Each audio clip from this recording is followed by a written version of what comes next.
Welcome back, and today we're going to be taking a look at the Vosteed Morel. And my hope is that by the end of this video, you'll be able to make an informed decision whether this knife is for you or not. The Morel is currently sold out, but they will be dropping some tonight at 9 p.m. Central Standard Time. If you're interested in one, I will have a link down in the description. So let's get right into it. This right here is another collab with KnifeWorks.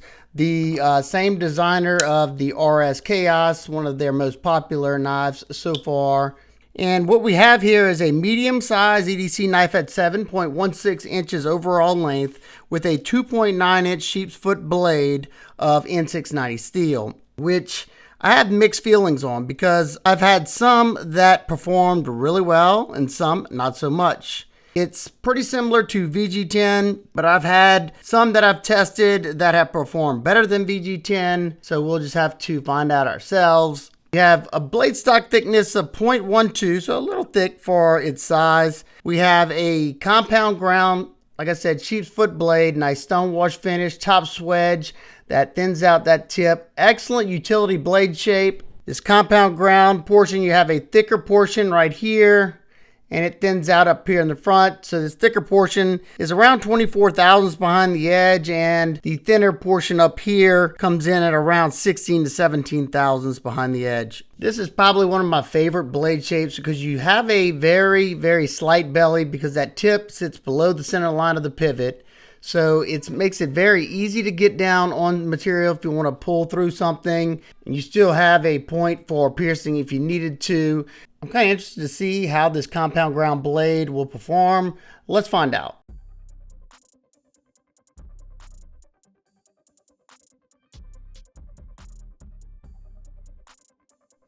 My knife came ridiculously sharp, just like all the Vosteed knives I've ever gotten out of box.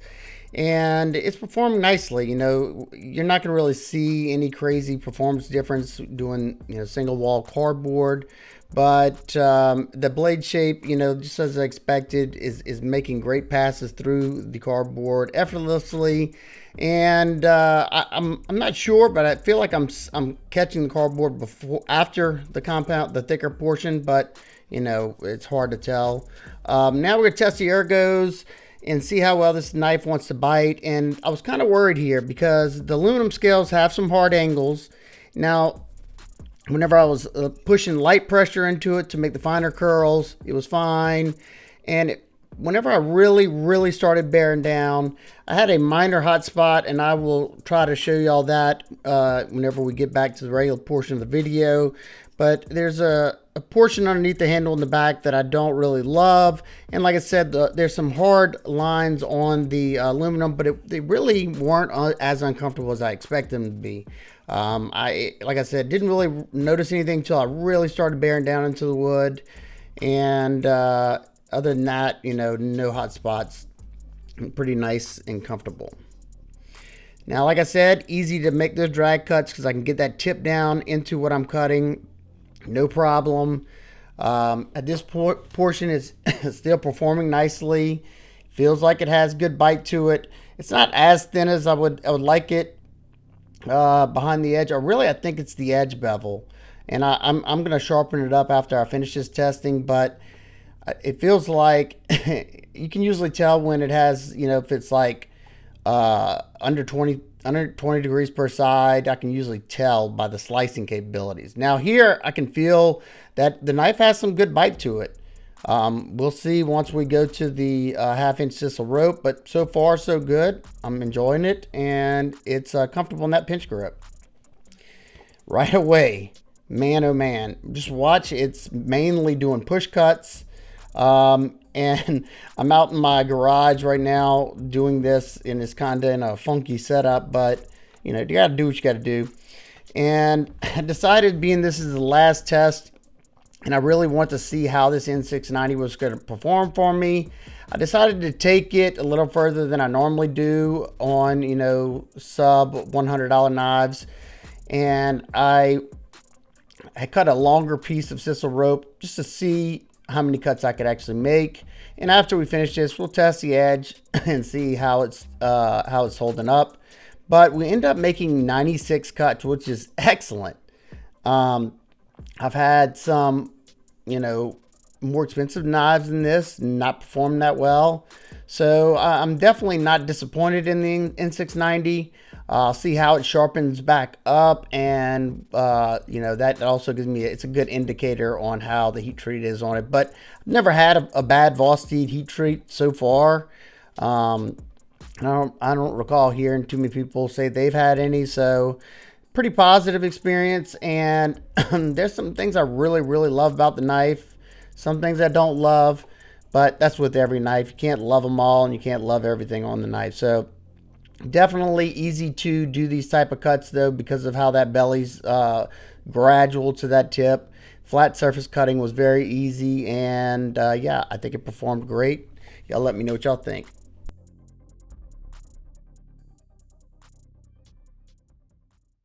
Now let's check that edge out. It's got one little hang up there. Not bad at all. See up there by that tip where I did all that rope cutting, it's got there's two little small hang ups. Nothing that I couldn't strop at. And what's crazy is it's still hair shaving sharp. I don't know if y'all can see this, but let's see. Yeah, it's still hair shaving sharp. Yeah, look. Now let's talk about the deployment and the action of the knife. It's riding on ceramic ball bearings, and this is where it's kind of lacking for me. I think this knife would have really benefited, instead of the blade hole, which I usually love, either make more access to the blade hole, because as you can see, some of it is covered up by the scales, or put a thumb stud there. Because I can get my finger there, but this finger sitting on the crossbar lock, I can still get a pretty good flip out of it, nice and smooth. And one thing else I could have maybe done, this is a clutch lock. You can see those 3 holes right there, which is an adjustable, you can adjust the tension on your axis lock or your crossbar lock by moving the Omega spring tension forward or back. I don't know exactly where this one's set to, but I'm sure I could probably strengthen it a little bit if I wanted to. I can get my thumb in there to do a slow roll, which is mainly how I've been using it, or that reverse flick. Or you could, if you pinch that, you could do the little spidey drop there. You know, it's not terrible, but it's just not a wow. There's no wow factor to it. Now, since we're talking about the action, and I'm going to kind of talk about the ergos here as well, and I talked about it during the cutting, but something, and I've seen this on another aluminum scaled knife, you can see right here, this right here is a hard edge. Hopefully y'all can see that. Right there is a hard edge. And it's sharp. It's just like the Flytanium Arcade. They have that same hard line on theirs. Now, just like the Arcade, you know, in hand, when I first felt it, I was like, ooh, that's going to be uncomfortable when using it. But for the most part, this knife was comfortable. I had no issues with it whatsoever. Only time I started feeling any minor hot spots on the knife was whenever I really started bearing down into the wood. Now, I have medium-sized hands. Depending on where your hands sit is going to matter a good bit on this. But you can see right here, this little extra little dip right here, you have this point. Well, where my medium-sized hands sit, as you can see, it's sitting on these 2 points. So whenever I really started bearing down, I could feel that. That right there was uncomfortable. I wish they would have just went from here all the way and kind of swooped up right here instead of doing this. Because this, you know, I get it. If you have a large hands or if you choke back, I could make my pinky sit right there and it's fine. But that's pretty far away from that edge. I want to sit closer, you know, especially when I'm pushing into something. But like I said, I can kind of get my finger in front of it. It just depends, and it wasn't something terrible until I really started bearing down. And it wasn't, let me rephrase that, it wasn't terrible. I could start feeling it when I started bearing down really hard. And back to the action, when you're closing the knife, that's something, this is probably the thing I don't like the most. Okay, whenever you're closing an axis lock knife, unless you have really large hands, you got to kind of put the butt of the knife into the palm of your hand to disengage that axis lock so you can hold on to it so it won't come flying out of your hands. Now, this point right here, that's a hard edge. This point right here is not the most comfortable. Now, is it terrible? For my hands, no, it's not. I mean, I've been carrying this knife all week to get ready for this review. Is it the most comfortable? No. I would have loved to see them round these points over with, and I think it would have made it that much better. Now let's discuss the lock. Like I said, it's a adjustable crossbar lock. The lockup on this knife is very, very strong. I got no play up or down, left or right. It's a bank vault in there. It's solid as a rock, and it still has a nice drop shot action, so that's always nice to see. My blade is perfectly centered. You have a 3/4 length backspacer with a geared pattern that pretty much sits flush with the scales. I can kind of feel it, but it doesn't really, it doesn't bother me in any way. You have a deep carry tip up left or right handed pocket clip with the clip plate on the opposite side, which is excellent because I hate whenever somebody does a crossbar lock and they don't make it ambidextrous, because the lock itself is ambidextrous. It just doesn't make any sense to me. We take a look at these scales. You got nice aluminum scales with this starburst milling on them. Love that. I think it looks very attractive. I love the aesthetics in the closed position. And once again, I think if they would have made this come all the way up right here, it would have looked a little better in the closed position as well, without that little clipped area. One thing that I liked that they did was, as you can see, you have a pivot screw right here, T8 pivot, and you don't see any body screws besides these clip screws, and they used the clip screw as the body screw. Love that idea. Makes it look a lot more clean, especially when you have this little insert there. Now, even though I love that they inset the clip into the aluminum and countersunk those screws, they went with T6 hardware for the pocket clip. I wish they would have kept it T8 throughout. Check the inside. You have partials, inset, stainless steel liners in there that have been skeletonized. And you have the aluminum frame. It's still fairly light, especially for such a big blade and aluminum and the stainless. It's coming in at 3.4 ounces. I think that's outstanding. Quick size comparison with the Ontario Rat 1 and 2. Pretty much identical to the CJRB Pyrite and the Kaiser Drop Bear. And it's a little shorter than the Vosteed Nightshade and a hair longer than the Vosteed Corgi. Now for my nitpicks and complaints, I would have loved to see them give us more of a sharpening chalk, because I sharpened it up after the video, and as you can see, it's already started to smile back there. Let me see something.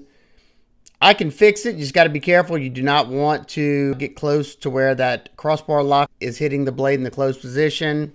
I would have loved to see them thin out the secondary bevel some. Mine, before I sharpened it up, it was at 24 degrees per side. I would have loved to see it at least 20 degrees per side. It slices so much better. I reprofiled mine to, I think, 18 degrees per side, and that's what the edge bevel looks like now. And boy, does it perform even better now that I reprofiled it. Wish they would have given us either more access to that thumb hole, or I wish they would have went with a thumb stud deployment for this one. I think it would have just made it that much more enjoyable. And I think most of all, would have loved to see them round over or soften all these hard edges on the aluminum. It wasn't the end of the world, and for normal everyday carry type stuff, this knife was nice and comfortable, sliced well, and it performed way better than I expected. So overall, I like the knife a lot. If any of those things I just mentioned aren't deal breakers to you, then yeah, I can recommend the knife. But if it is a deal breaker, then maybe this one's not for you. Now, it is coming in at $99, and I know that is a little bit pricey, but it's a collaboration piece. You have a compound grind, crossbar lock with the aluminum scales and the milling on it. So do I think it's super out of line? No. Vosteed's a smaller company than some of your bigger companies like Kaiser and stuff like that. But like I said, if none of that bothers you, yeah, I can recommend it. But if it does, they make some wonderful, wonderful knives, and there's plenty to choose from. I'll have a link down in the description if you're interested in one of these. If you like what I do here on the channel, that does help support the channel. But definitely no biggie if you don't want to. If you have any questions, comments, concerns, please leave them down below. I hope everybody's having an absolute amazing day, and I will see y'all on the next one. Peace.